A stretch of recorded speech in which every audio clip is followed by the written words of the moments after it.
Is my most anticipated movie of the year a hit or a miss? Let's talk about Superman. Hope starts with an H, stupid.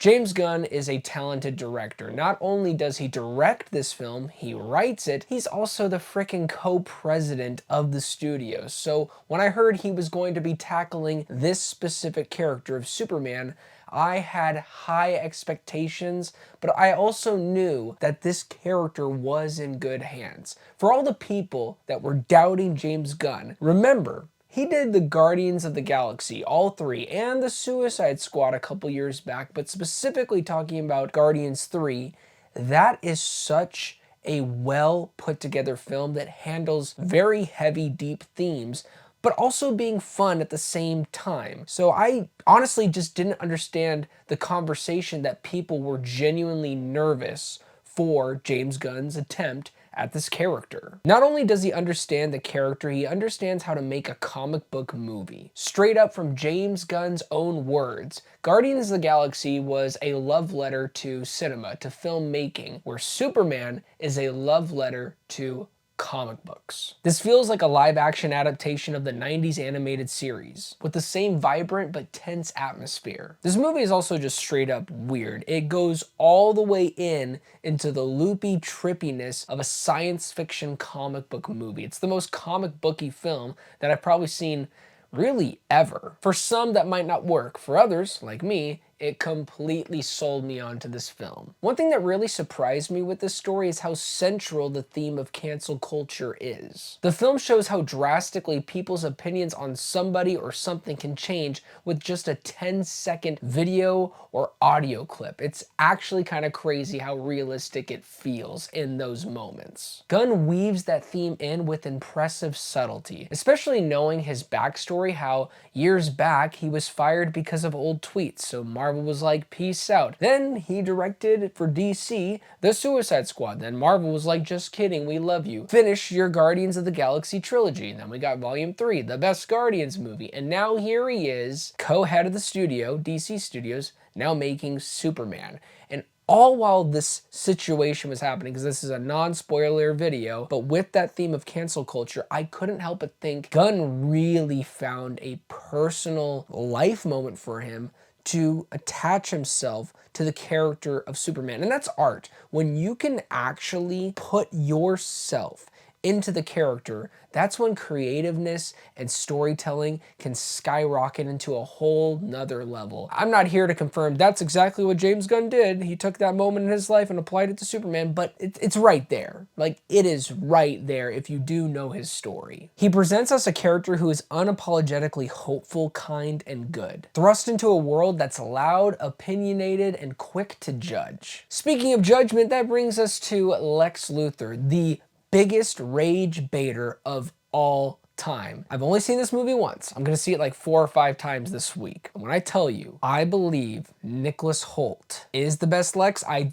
truly mean that. He embodies him to a whole nother level. I'm talking better than Gene Hackman, and I love Gene Hackman. Of course, obviously he's better than Jesse Eisenberg. But Nicholas Hoult is somebody that has been given so many potential opportunities through auditions, and he didn't get Batman, he didn't get Superman, until James Gunn called him and said, hey, what if could you go for this role? He was born to play Lex Luthor. This is the type of villain that you love to hate. I mean, this version of Lex, you will find yourself, you're just waiting for Superman to punch him square in his mouth. Just teeth falling everywhere. That is how much you will hate this Lex. What's crazy is that David Corenswet's Superman and Nicholas Holt's Lex Luthor share about 3 scenes together in person. Now, granted, they do talk to each other basically through the phone. More importantly, they do not share many scenes with each other, but that's just how good the script is and how great their performances are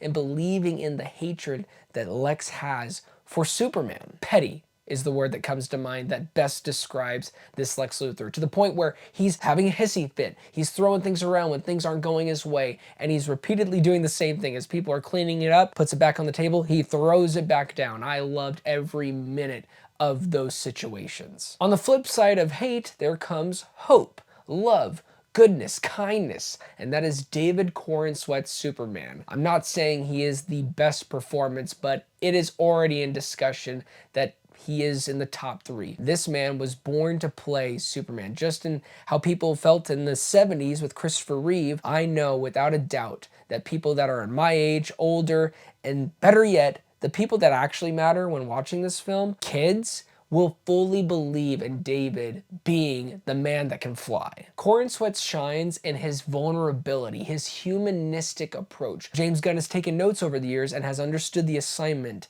that we need a godlike character to be brought down to a human level, and we get that with this performance. He doubts himself, he reads social media comments, he feels insecure. And when the action happens with Superman, it's awesome. I'm talking some of the most amazing, visually compelling things that you have seen in a comic book movie thus far. But it's not just the action that is a standout, it's how much Superman is a responder at the end of the day, where he will fight the people, but he's not really worried about himself. He's worried about the people around the action.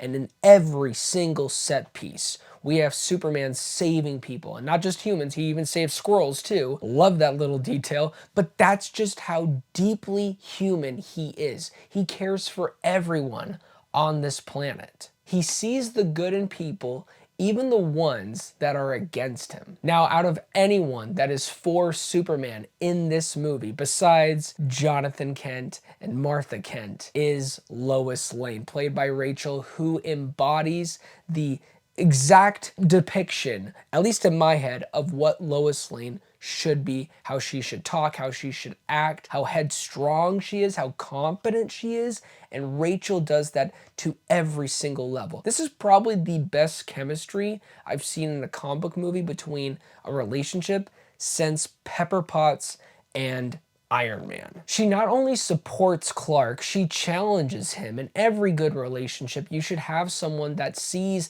the other side of things. And some moments that were teased in the trailer where she's interviewing Superman, that is just one of the few shining moments that depicts a real relationship where you want to have these hard conversations that can make you feel like a little vulnerable. And that's exactly what we get in their relationship. Is they're not perfect, but they sharpen each other. Now I gotta talk about the Justice Gang.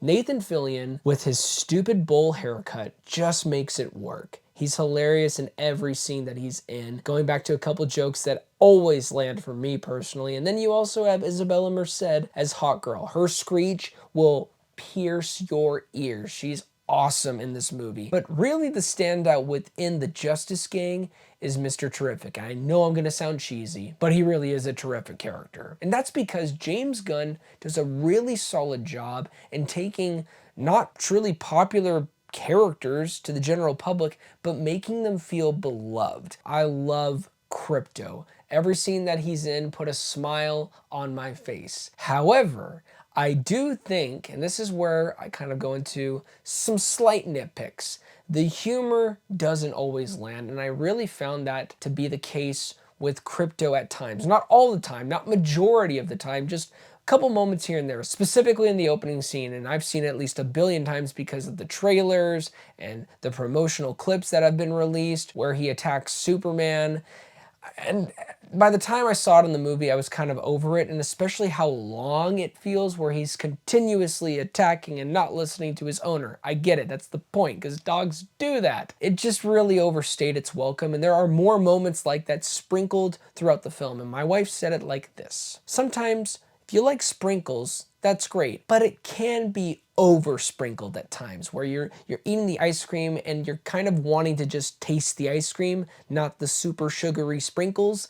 That is kind of how I felt with some of the humor thrown in this film. It felt like there was an overabundance of humor, that 90% of the humor works for me, but there's just that 10% that happens every so often that it just didn't really land for me personally. But even when the humor doesn't quite hit, it never fully derails the tone of the film. It's clear that he's having a blast with this character, and that enthusiasm is endearing when you're seeing the interaction between Superman and other characters, Superman and Crypto, and shoot, even Superman and Lex. All you can feel throughout this film is a sense of hope. Now, this isn't a negative, but This is a bold choice that James Gunn makes for the character of Superman that happens about halfway through and shifts everything for this story. And I'm not gonna act like I know everything about the character of Superman, but I've done a little bit of research to see that I don't think this specific thing happens in the comic books. Please let me know if I'm wrong. If you've already seen the movie, you will know what I mean by something that feels drastically different, especially in the sense of the live action films.